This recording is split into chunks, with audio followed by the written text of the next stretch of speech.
everybody, and welcome to Positivity. We have got the wonderful Becky Diamond here. Say hello, Miss Diamond.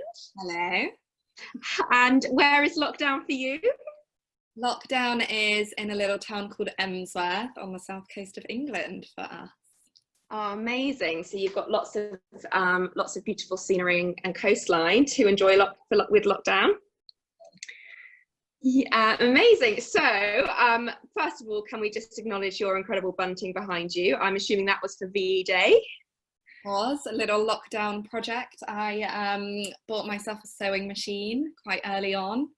I've never sewed anything before in my life, and made myself a skirt firstly and some little bunting. So nice little project. Amazing. And how did you make the bunting? What was it from? Well, interesting question. Funny you should ask. The red little flags are from a pair of Ed's old pants. And the blue and white are from some of his old t-shirts that were going to be thrown in the bin. Amazing. I love that. And I think VE Day as a whole, it was really welcomed, and it came at a time when we just needed something different. We needed something to engage, and everyone managed to do it while adhering to the rules as well. How did you celebrate? Well, I think I probably normally wouldn't take much notice of VE Day, which is quite bad. And actually this year, I think because we all had the time to slow down, there wasn't, other distractions that we'd normally have. We obviously didn't go and socialize, but we sat in the garden. It was really nice, and we just had kind of 40s music on our speaker. We didn't do tea and scones, but we did just kind of sit outside and just kind of reflect a bit, which I think is nice. Amazing. And talking of tea and scones, it's obviously positivity time, so cup of tea time. Have you got yours? I do. And what is your tea of choice, please, Miss Diamond? Well, so I actually, this is an empty mug, I'm afraid, but I'd normally have a builder's tea, just standard tea bag with milk, no sugar. But I've started a new thing where I'm trying not to drink caffeine after midday, and we are currently filming this at 2 o'clock. So no tea for me. Just gin. Just gin. Yeah. The mug hides it. Oh, amazing. And what do you do for work, and how has the crazy world of coronavirus, how has it impacted what you do? So I'm a category manager for B&Q. So I'm accountable for the trading of the flooring and tiling categories. So obviously retail has been quite heavily impacted by the kind of crazy COVID challenges. But fortunately, B&Q is one of the retailers that's been allowed to stay open. So it's been a really interesting time. Obviously, a lot of kind of different safety precautions. We did close our stores for a couple of weeks, so everything was moving to digital, which obviously is a trend that we're seeing generally anyway, but it was really, really kind of exacerbated. So, normally I work in an office with almost 2,000 people. At the moment, it's literally just me and Ed at home. So that's been interesting. We've had kind of members of teams that have gone on furlough. So I've gone from having a team of 5 people to just being me and one other. And, it's just been completely different in terms of ways of working, the task that we're doing. I normally spend most of my time in meetings, kind of get back to my desk at 4:30 and go, right, what do I need to do today? And it's really nice to have had that kind of stripped back to, only the meetings that actually are really fundamental. And I think it's helped us all to rethink a more efficient and a better way of working. Yeah, I think that's great. I think that's so true across the board from so many different organizations. The positives of this are that, it will improve the efficiency. Zoom is a big plus. I think there'll be less unnecessary travel. And do you think that will happen as well post-COVID? I hope so. I mean, I've got quite a long commute to work, so I do about 35 miles each way. And we previously had a park and ride system at work, which there's already talk saying, actually, you know, why are we doing park and ride? Why are we spending money on that when we can just ask people to work from home? And I think, you know, where in some industries people kind of spend most of their time traveling, when actually they could just, you know, spend an hour or so, catch up with someone over Zoom. It's not always quite as good as the real thing, but it's actually really not that far off. And I think, you know, we can A, become a lot more efficient, but B, be really conscious of the impact that we are having on kind of the world that we live in. And I think, you know, some of the amazing things that we're seeing, like you can see Mount Everest from Kathmandu for the first time in however many years, all of the kind of positives coming from less pollution. I think that's really amazing. And I think if we can build on the momentum that we've got at the moment, we really should. Yeah, amazing. And do you think it's better for like employee well-being as well? Do you feel like everyone has that more structure, more family time than they used to? And again, that's hopefully something that could be taken forward. I think probably less structure, but more family time. I think, I mean, we don't have any children, but obviously I work closely with people that do. So, you know, I think they're around each other all the time. And I think if we did just suddenly revert back to, you know, being in the office all day, every day, not having that time to kind of enjoy and make the most of the time that people have got around their families at the moment, I think it'll be a real shock to the system.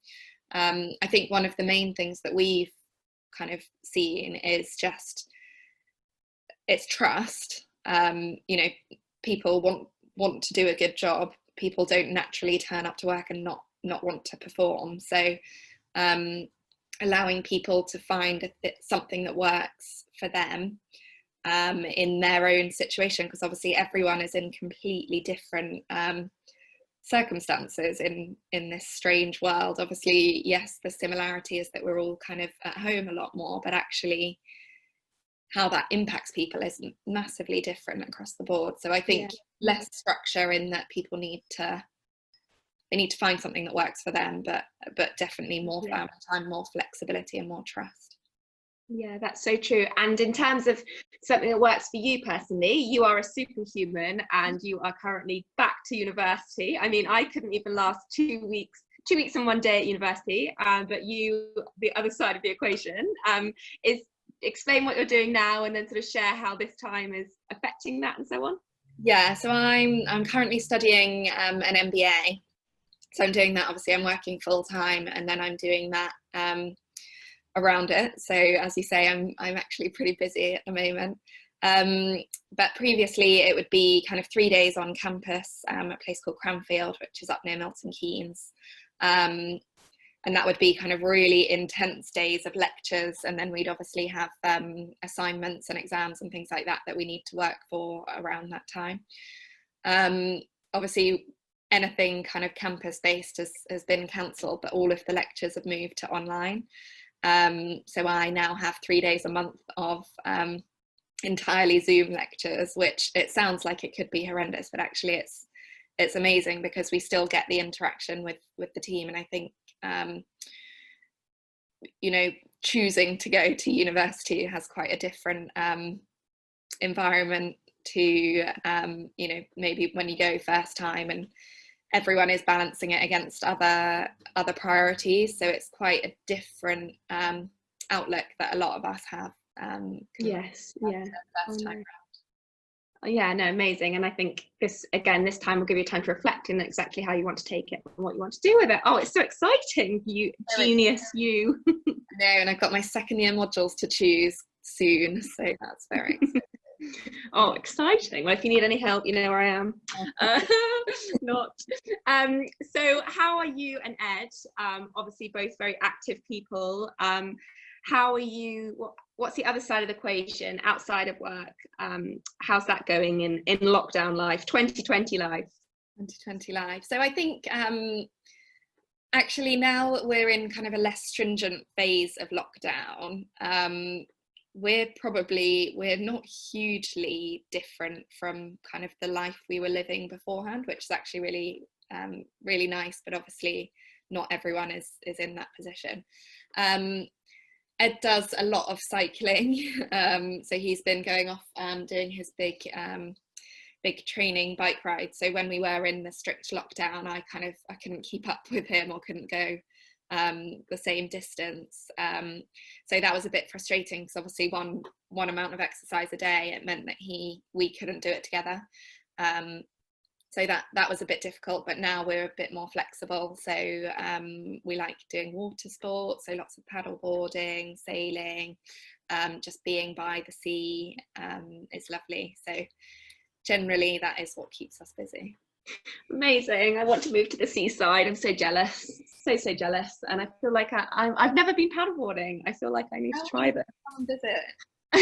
Yeah. Amazing. And obviously, again, as well, people have got more time for more documentaries, more podcasts, books. Is there anything that you've discovered or have really watched or listened to during lockdown that you would recommend? Well, I had never seen a single episode of Suits before lockdown, and we're now, what are we, season 4? In season 4, and I tend to, when I watch TV, I can only watch one thing at a time. So basically, Suits is all I'm watching on TV, and then apart from that, I kind of try and avoid screen time. So I like getting out in the garden. I'm not a very good gardener, but I'd say I'm probably quite a keen gardener. That's what we like. Yeah. A friend ever. Absolutely. So yeah, I like kind of pootling in the garden, or just, I think trying to get time not looking at screens is really important, and especially where we're used to having meetings face to face, and actually that's kind of much better for your eyes. In the evenings, I think it's really important to not just go from work kind of computer to TV or to different laptop or whatever. So I am trying to not do that, and to just kind of look at other things and take the time to get outside, especially when the weather is absolutely marvellous at the moment. That's so true. I think it's been a godsend, hasn't it, having this weather throughout lockdown. I think otherwise it would have been a very different story for so many people that have got the fortune of open space and gardens. So yes, we're very grateful for that. And I look forward to hearing all your thoughts on Suits when you finally get to the end. Got a way to go, but I will get there. Amazing. And my final question to you before I let you go back to gardening your carrots or watching Suits, depending on what you'd like to do.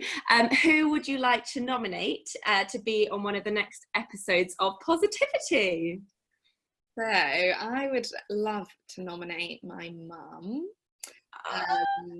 because she's just all round amazing. She's training for the London Marathon, which obviously was meant to be in April. It's now meant to be in October, and there's question about whether it's even going to be in October. So she's had to kind of keep this motivation going through this crazy time, and on top of that, she's just generally incredible. So I'd love for her to be on the next, or one of the next. Yay! Mummy Diamond will be coming on, and she'll be welcomed with open arms. And actually, Lucinda, who's just been on, she also nominated her mum as well. So we're loving the mum love during this time, especially as we can't see everyone and see our loved ones. So that'd be amazing. Miss Diamond, thank you very much, and we hope everybody enjoyed it. Oh, thank you.